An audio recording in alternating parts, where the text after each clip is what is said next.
Hey guys, it's Danielle. I know that it's really dark, but before I did my video, I wanted to show you guys the frost that is out here today. It is the most I've seen this week, and that was my body media thing turning on. So I'm going to try to turn you around since I do this on my laptop and see how it goes. Don't know if you can see that because I can't see what you're seeing, but you can. Look at all that. It's just crazy. And I got to say, at least it's not on the light.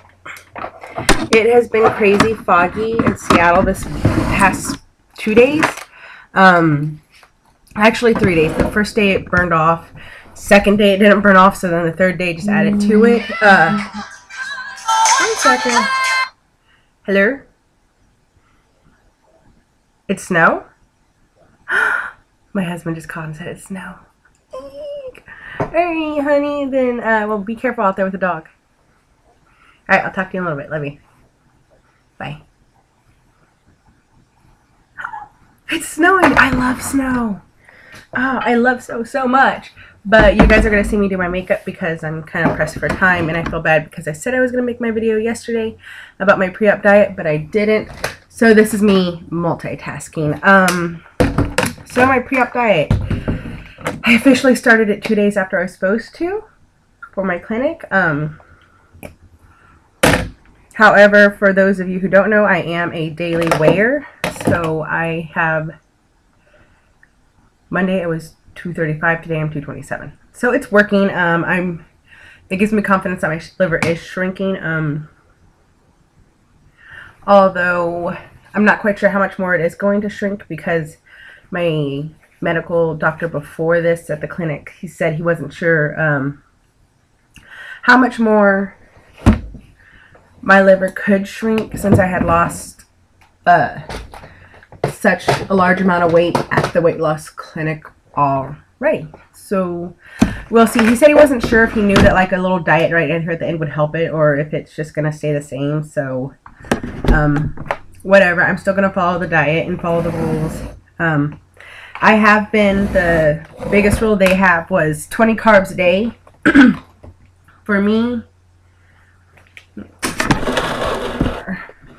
desk is kind of cramped for space. 20 carbs a day. Monday, I rocked it. 17 carbs. Tuesday, 23 carbs. So it balanced out. Day after that, I was under. Day after that, I was over.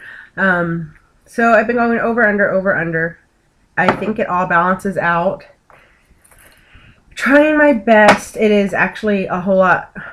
It's not harder than I thought because I can eat a lot more different things than I have been eating. Like, I've been having a salad because before I didn't want to waste the calories or the carbs or the lack of protein in salad dressing. But my clinic said to go ahead and go for the dressing. And even with that, doing this, my calories have gone down than what I was eating. So that's always helpful. I think it helped a lot. So I got to cover up the bags because for those of you who don't know, I work for a coffee company, major one. Figure it out. I tend to work early mornings, so I got to be there at 5. I leave my house by 4:30. It means I got to get up at 3. And I usually go to bed around 8, 9, sometimes 9:30. So it's not a lot of sleep, so I get bags. Yeah.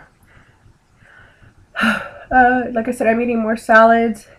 I am starting to get worried. Sunday is going to be my last day of food for 3 weeks in a day. The doctor puts you on a clear liquid diet the day before. I've got to say I'm very proud of myself. At work we've been sampling a lot of food, a lot of bread, and I've been saying no. Whenever my sister was here, whenever I was supposed to be on the diet and we weren't really following the diet, she's like, just tell yourself you're doing this for the surgery. You're doing this for the surgery. You're doing this for the surgery. So that's what I have to keep telling myself. I'm doing this for the surgery. Because I don't want,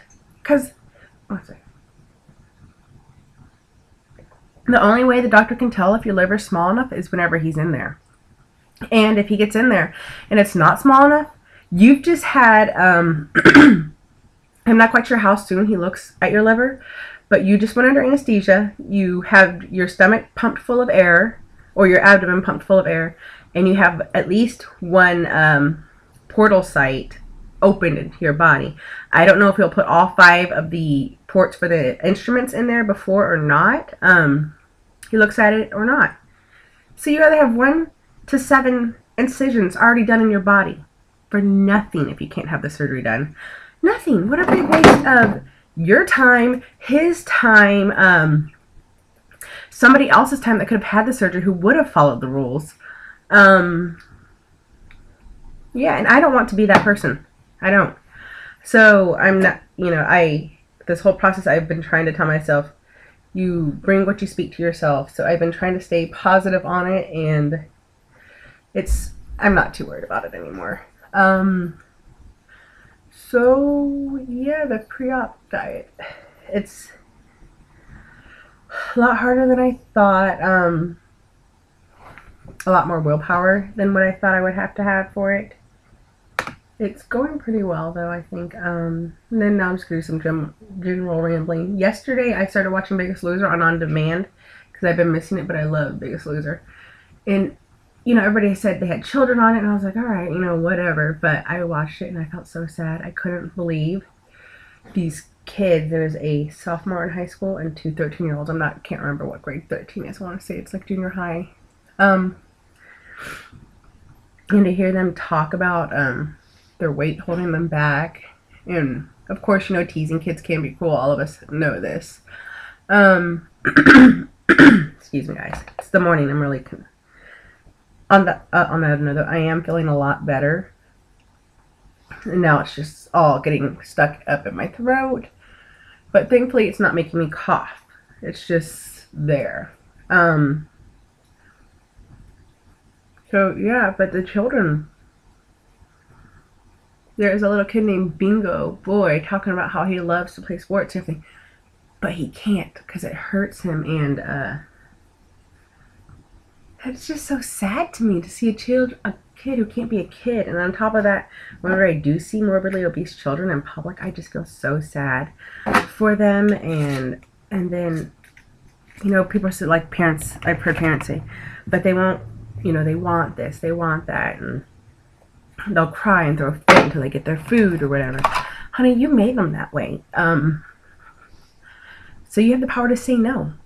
Being a parent, I'm not a parent yet, but I believe being able to say no to your child is one of the hardest things, one of the best things you could do for your child, to help it out. And I was watching that video and I was thinking, oh, thank God I'm getting this surgery, because I don't want to have to deal with my children having to go through what I did with cruel kids and stuff like that. I was like, I'm trying to break this cycle here. And that's not to say I wasn't raised right and raised with, you need to eat smaller portions and everything. My mom raised me very well. But as I got older and made my own decisions, it was me who shoved the food in my mouth and who made the bad food choices, not her. So, but I'm hoping just to change this for whenever we do have kids, and I don't want them to have to go through what I did with the teasing and whatnot. So yeah, so it just made me a whole lot more excited for my surgery, to know that I'm making a big change not only in my life but in children's future lives. To know that, I don't know, just made me really excited and very thankful that my insurance is helping me with this, because if I didn't have insurance, I don't know if I could ever have done this. Sorry guys. There was a whole lot more I wanted to talk about. I keep thinking about stuff throughout the day,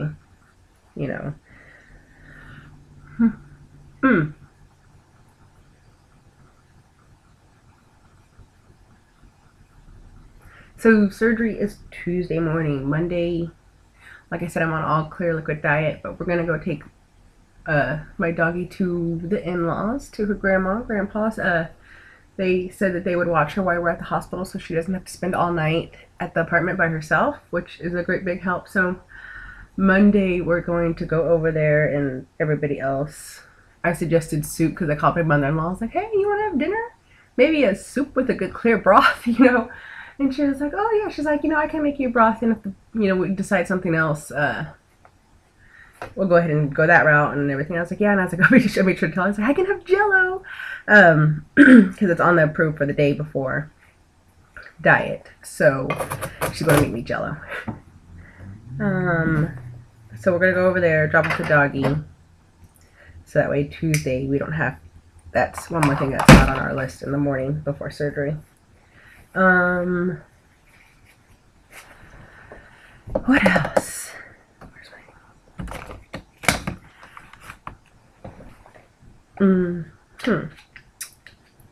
So I've been worried about my vitamins. I'm posting on Facebook and everything like that, and I'm glad people are responding to it and helping me out with that. Thanks to Jennifer, because she made another video about her vitamins and whatnot, and it really helped. And just, yeah, the only thing I was really worried about was mixing my iron with my calcium, just because of the time. You have to have 2 hours between them and getting them all in, and especially since, like, I think I'll do calcium chews. Those are one things that are going to have to, and I think I'll stick with chews for a while, because those are going to be throughout the day kind of thing, because my clinic said they suggest you to take it 3 times a day, and it's 2 little chewies, and they said they want you to space them out so that way it's a constant absorption. So those will be just thrown in the purse. But the clear liquid diet's coming up after surgery. I think I'm gonna go buy some Gatorades because I think those are approved, and just try to change it up besides just water. But other than that, I can't think of anything else. Oh, and what would y'all do for the pre-op diet post-op diet, your liquid phase, to stay sane? So any tips and tricks on that would be great. Well, I did buy clear unflavored protein to mix in with my other stuff. Like, I'm planning on mixing it in with some regular broth just throughout the day, so I don't have to drink a protein shake every time I'm supposed to be having a protein shake and part of my liquid diet. I think that is it. I'm going to get down to business with my makeup and go faster, so I will talk to you guys later. All right, bye.